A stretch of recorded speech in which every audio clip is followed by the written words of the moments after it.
Hello అండి, welcome to my channel కిటకిట తలుపులు. నా ఛానల్ కనుక ఫస్ట్ టైం చూస్తున్నట్టయితే ప్లీజ్ సబ్స్క్రైబ్ మై ఛానల్. ఈరోజు నేను గుత్తి వంకాయ ఫ్రై చూపిస్తాను.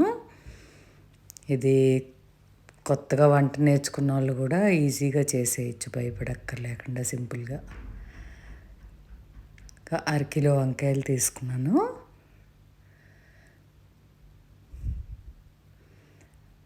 లేత వంకాయలు అయితే బాగుంటుంది. ఇది ఇలా పొడుగు వంకాయలు అయితే బాగుంటుంది ఈ కూరకి. సో ఫస్ట్ వంకాయలు బాగా కడిగేసుకుని పుచ్చులు లేకుండా నాట్స్ పెట్టుకుని 4 గుత్తుల కింద కోసుకోవాలన్నమాట. కోసుకుని పుచ్చులు లేకుండా చెక్ చేసుకుని వాటర్లో వేసుకోవాలి. వంకాయలు ఎప్పుడు కట్ చేయగానే వాటర్లో వేసేయాలి, లేదంటే నలుపు వచ్చేస్తాయి.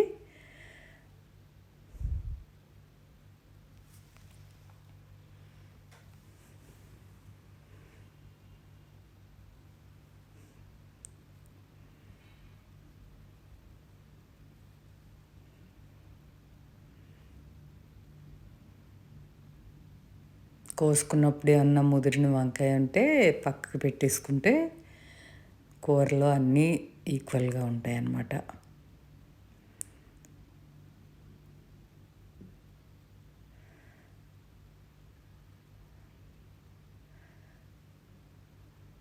నీళ్ళలో వేసుకుని ఇదేంటంటే వేపించి ఇంట్లో ఉంచుకుంటాం కదా పల్లీలు, ఆ వేపించి ఉంచుకున్న పల్లీలు 1 కప్పు. రెడీగా లేకపోతే కొద్దిగా వేపించుకోవాలి. వేపించుకోవటం అంటే మనం తినటానికి వేపించుకుంటాం కదా, అలా పల్లీలు 1 కప్పు, వేపుడు శనగపప్పు 1 కప్పు అంటే పుట్నాల పప్పు, కొద్దిగా చింతపండు,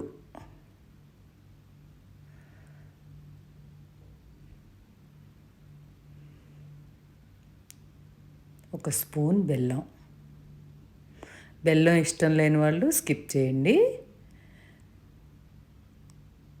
ఉప్పు 1 స్పూన్, ఉప్పు, పసుపు,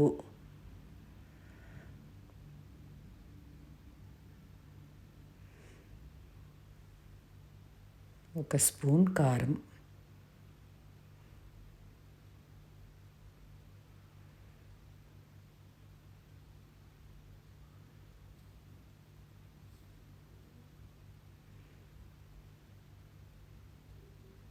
ఒక స్పూను,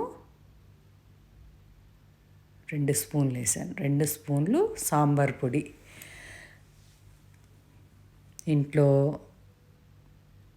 సాంబార్ పొడి ఉంటుంది కదా, నేను వాడేది కొన్న సాంబార్ పొడి వాడతాను, ఎంటీఆర్ సాంబారు.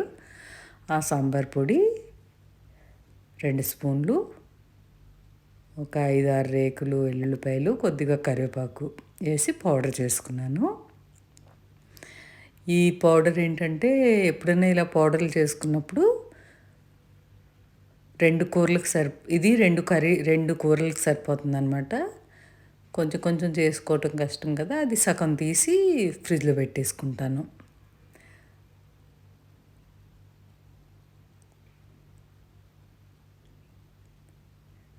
అది మళ్ళీ ఇంకొకసారి వాడతాను అనమాట. అంటే ఇప్పుడు నేను చెప్పిన కొలతలు కిలో వంకాయలకు కూడా వస్తాయి.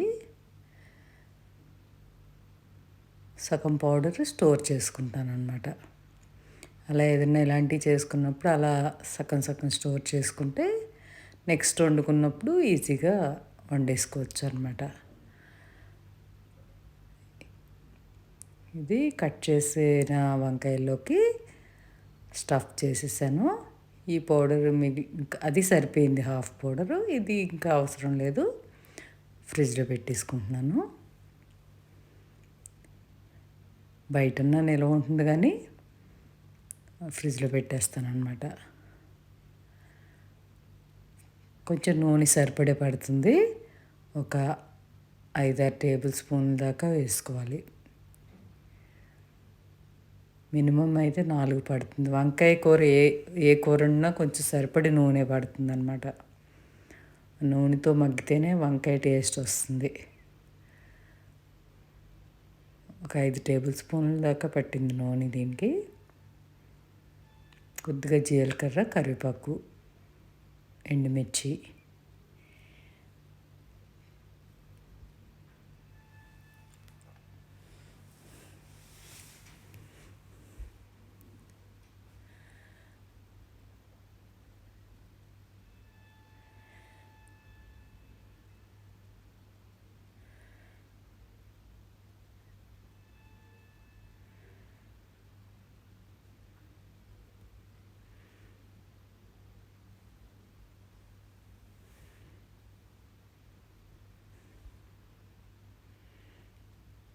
పోపు వేగిన తర్వాత ఈ స్టఫ్ చేసి ఉంచుకున్న వంకాయలన్నీ వేసేస్తున్నాను.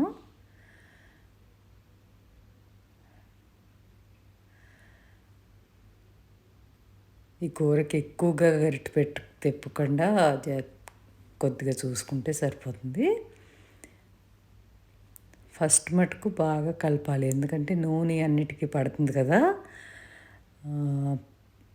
నూనె మొత్తం ముక్కలన్నీ పట్టేలాగా ఒకసారి మటుకు గరిటెతో బాగా కలుపుకోవాలి.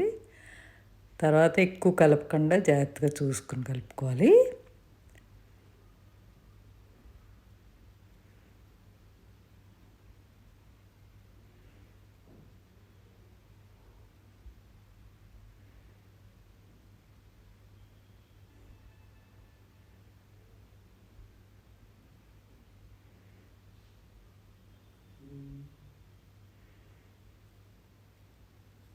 నేను పల్లీలు ఏంటంటే కొంచెం ఒక బాటిల్లోకి వేపించేసి ఉంచుకుంటాను.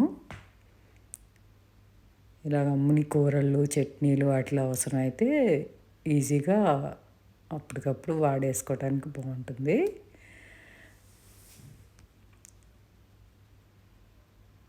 సో నూనె బాగా పట్టి కొంచెం ఉడుకుతూ స్టార్ట్ అయ్యాక మంట తగ్గించేసుకుని మూత పెట్టుకుని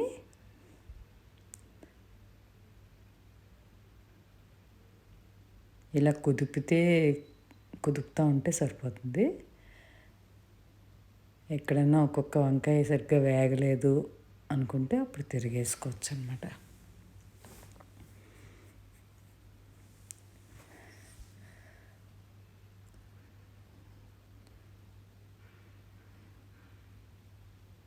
జాగ్రత్తగా తిరిగేసుకుంటే రెండు పక్కల బాగా వేగిపోతుంది. దీనిలో ఇంకా నీళ్ళు వేయక్కర్లేదు, ఇలా నూనెతోటే మగ్గిపోతుంది అనమాట.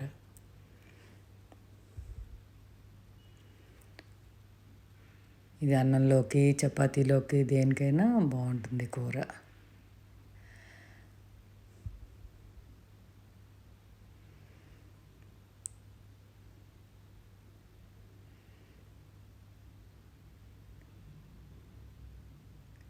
ఏదైనా వంకాయ వేగలేదు అనిపిస్తే అది జాగ్రత్తగా తిరిగేసుకుని కదుపుకుంటే విడిపోకుండా ఉంటాయి అన్నమాట.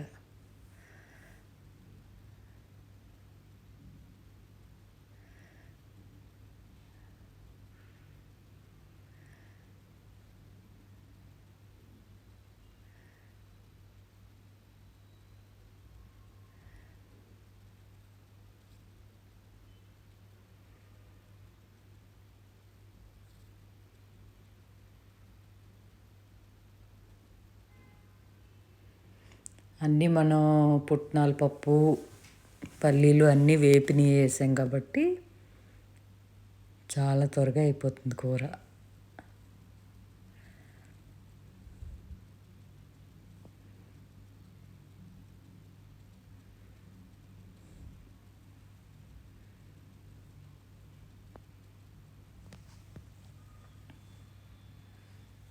మూత పెట్టేస్తే మళ్ళీ బాగా మగ్గిపోయిందనమాట.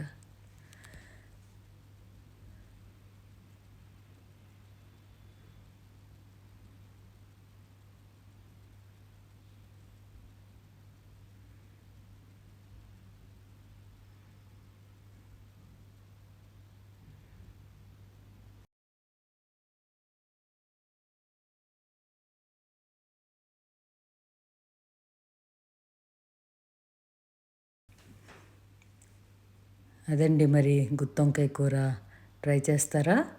Thank you. Thank you for watching.